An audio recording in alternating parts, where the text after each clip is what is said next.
Spoštovane obiskovalke, cenjeni obiskovalci. V mesecu oktobru, ko občina Brežice obeležuje svoj praznik, smo v knjižnico povabili domačina, magistra Hrvoja Teja Oršaniča. Ta čas je primeren tudi, da obeležimo dogajanja ob letošnjem mednarodnem letu gozdov s predavanjem o gozdarstvu malo drugače. Gozdovi spadajo v širši kontekst zgodovinske spremenljivke, saj so sestavni del naše narave in okolja, ter s tem peti družbeno in interesno sfero in pestro paleto odnosov do okolja. Predavanje prirejamo v sklopu projekta Centrum vseživljenjskega učenja, ki je v celoti financiran strani Ministrstva za šolstvo in šport, Evropske unije in Evropskega socialnega sklada. Gospod Oršanič, beseda je zdaj vaša. Ja, najprej hvala knjižnici Brežice za povabilo.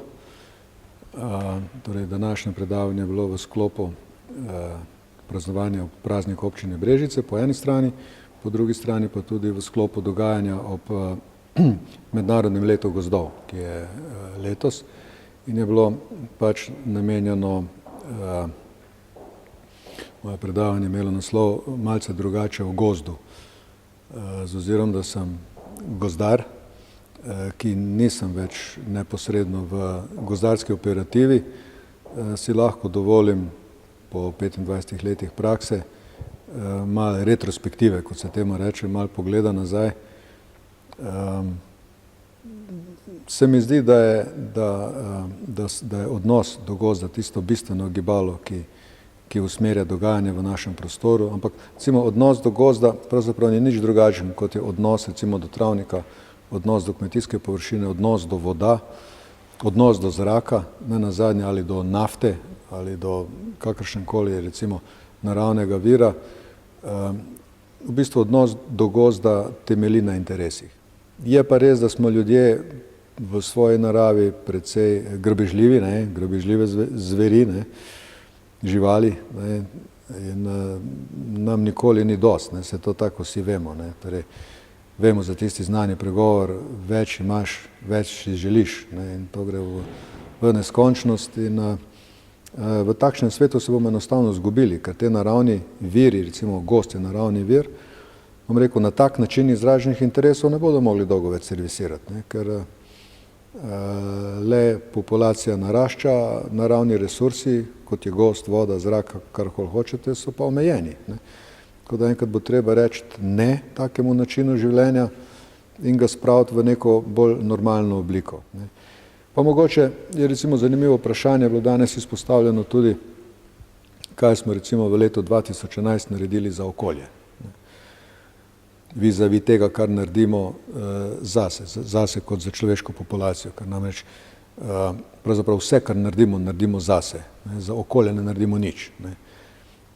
Recimo največ, kar naredimo za okolje, je to, da po zimi tu pa tam nekdo še hrani ptice, da jim olajša to zimsko stisko. Torej, filozofija BDP-ja, torej filozofija nenehno naraščajočih grafikonov, filozofija nenehnega povečevanja dobička več ne gre. In dogaja se zdaj v svetu to, evo zadnji te dogodki in v Angliji in zdaj po svetu, kar se dogaja točno to.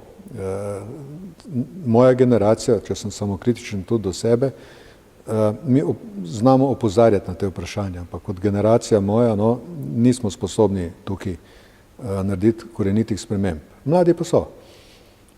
In tudi mladi to zdaj delajo.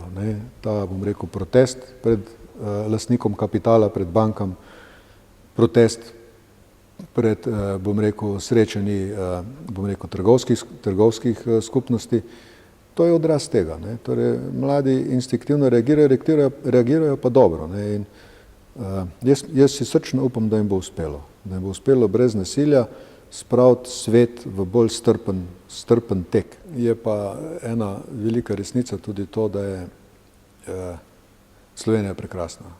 Pa to ni floskula. Ne rečem to, bom rekel, z lahkim jezikom. Jaz to rečem z prepričanjem, zato ker sem prepotoval dobršen del sveta in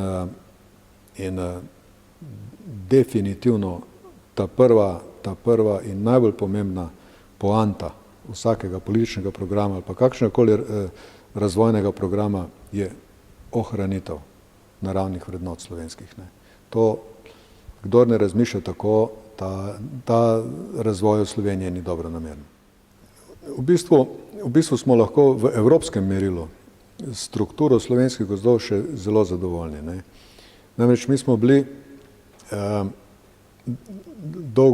dolgo časa deklarirani kot revna država.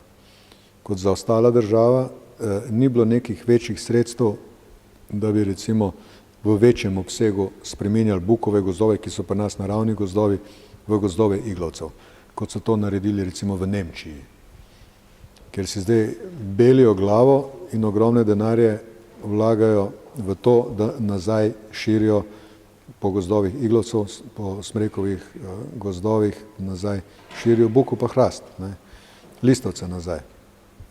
Mi te napake nismo storili in to je recimo zanimivo gibalo tega sveta je tudi to, ne, da nerazvitost ni vedno negativna. Ne. Prav v gozdarskih knjigah opredeljene pragozdove imamo že več kot 100 let, 120 let jih že imamo, ne, opredeljene kot pragozdove, se pravi v tistem času lastniki takratni so se zavedali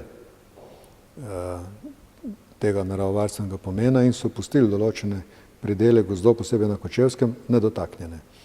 In to so danes najboljše učilnice naravnega razvoja gozdov. Najboljše učilnice, boljših ni. Boljših ni. Torej, če se hočeš učiti, kako narava po svoje, kako gozd sam od sebe živi, greš v pragozdni rezervat in ga študiraš. Temu so tudi namenjeni, torej znanstveno-raziskovalnemu delu. Ne. Na to smo lahko ponosni in to hodijo z Evrope vsako leto. Nenehno to hodijo gledati in občudovati. Tudi nevoščljivi so nam zaradi tega. To vem sam zelo dobro, ker sem tudi sam 20 let vodil različne skupine, tudi iz tujine, po pragozdnih rezervatih, ne samo po Savskih, tudi po Kočevskih in tudi druge po državi.